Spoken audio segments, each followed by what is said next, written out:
All right, Ari, we have talked glowingly about Nebraska. We have said this pie in the sky stuff like 7-0 when they get to the Ohio State game if they can get past Colorado. They got past Colorado. Can we be realistic now? Let's be realistic. Because I sometimes we get over our skis. Like Notre Dame beats Texas A&M, we said Notre Dame's going to be undefeated. And then they lose to Northern Illinois. But for Nebraska, based on what we've seen so far, what is realistic? Let's talk honestly to the Nebraska fans. What is realistic for the Cornhuskers this year? I feel like I'm always being realistic, Andy. Mr. Notre Dame undefeated? Yeah, but I was being realistic when I said that. Well, they only lost by a point to Northern Illinois, I suppose. And I still think it's within the realm of possibility that they turn it around and have a pretty good year.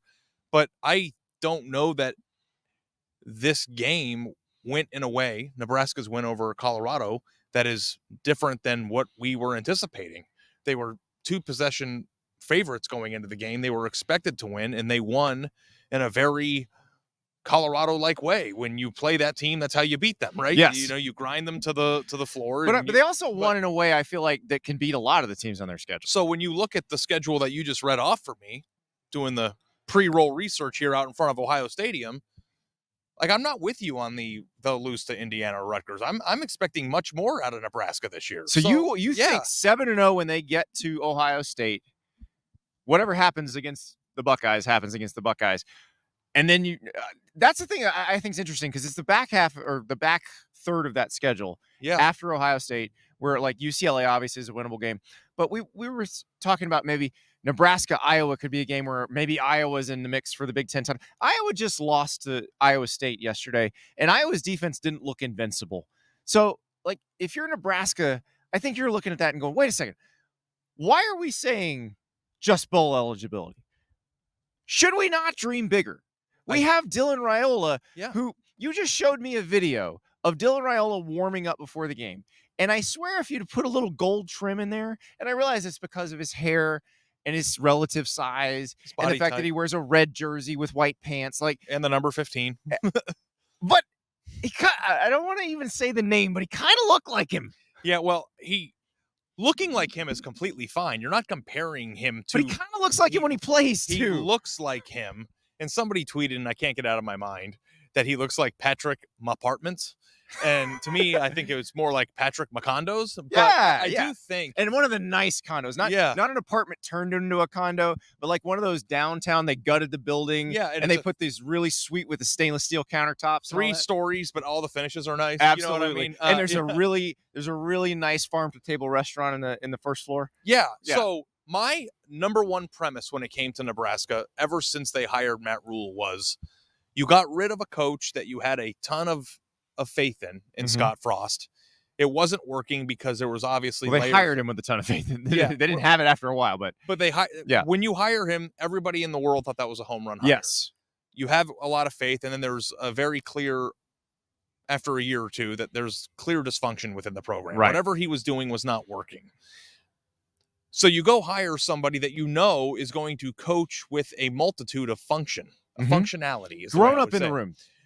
And if you were to combine the way that Nebraska played and lost under the Scott Frost era with a similar roster, plus none of the boneheaded crap that they had every single week when they lost by 1 possession, like 20 weeks in a row or whatever that stat was, you're getting a very functional team. And that was before Dylan Raiola was on their team. Right. So, like, why wouldn't the expectations be to be 7-0 going into the Ohio State game? Why wouldn't the expectations be 9-0? If this plays out that way, let's say they're 7-1 after Ohio State, and let's say they win 3 of the next 4. Yeah. Well, they're in the playoff mix. This is a different type of conversation. I'm not going to start playoff discussion. Okay, so you want to be reasonable? You're going, Jim Moore, playoffs. Let's be reasonable. Okay. I think 7-0 going into the Ohio State game is a reasonable expectation. I think 6-1 is reasonable. And even if it's you 6-1 drop one to Rutgers or Indiana, that's a hell of a lot better than it's yes. Been. You're bowl eligible. You don't have that into the season. Because I feel like last year that got so in their heads. Like, we got to win that 6th game. We got to win, and they just couldn't do it. Yeah. No, get it out of the way. Get it done. Be there before November, I think. Yeah. So once they get there, then obviously the sky's the limit. We can start talking about who's left on their schedule, Yeah. who can they beat, because you know what? We have 2 weeks of Dylan Raiola. If he is what he was supposed to be in the recruiting we're not making up this like propaganda crap that like he's just for fun, like it's a media experiment or something. Right. Like he is a very big-bodied advanced freshman who was the number 1 overall player in his class, works out with Mahomes as trainer, and is supposed to be a program-altering player. He was going to go to Ohio State. He was going to go to Georgia.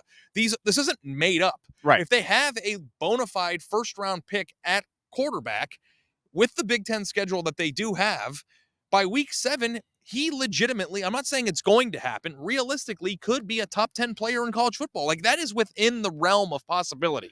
So I don't want to get too excited, but I am excited because we have a star in the sport at a place that star might not have been at 5 years ago. What and kind now of we're talking about commercials? Nebraska in front of Ohio Stadium right now. What kind of commercials do you think Dylan Raiola has been offered in the last 8 days? What does Mahomes do? State Farm. He's State at All Farm. State. Oh, Everything is like, we're gonna keep with So- that cosplay thing going. Dylan Raiola is going to be working with Mayhem. Yeah. Is Mayhem all state? Mayhem is Okay. All State. Yeah. There you go. I could just pick like if Mahomes is Pepsi, then maybe he's RC. Like, it's just like one step below until he gets to that point. Now But the question is Matt Rule as good of an actor as Andy Reid? Because then you're really cooking. yeah, Andy Reid really He sells it. plays into it with Oh. let me get some of those wings, and he Yeah. did the finger Tendies, wiggle. nuggies? Tendies, and I know that feeling. But all kidding aside, too, being serious, because this is a serious week. They Yeah. stormed the field. Nebraska fans are happy, as they should It's be. Northern Iowa week. It's not that serious. But it's a serious time in a season that can transform a program and Yeah. bring a lot of pride back to a place where this matters a lot.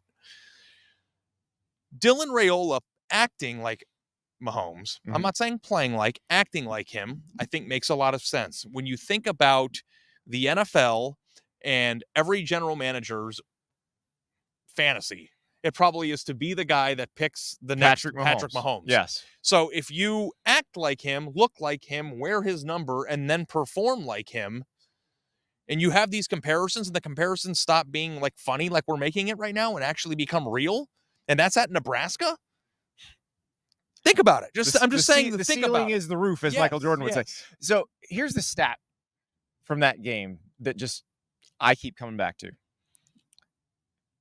Dylan Raiola with a 0 next to his name. Turnovers. 0 turnovers.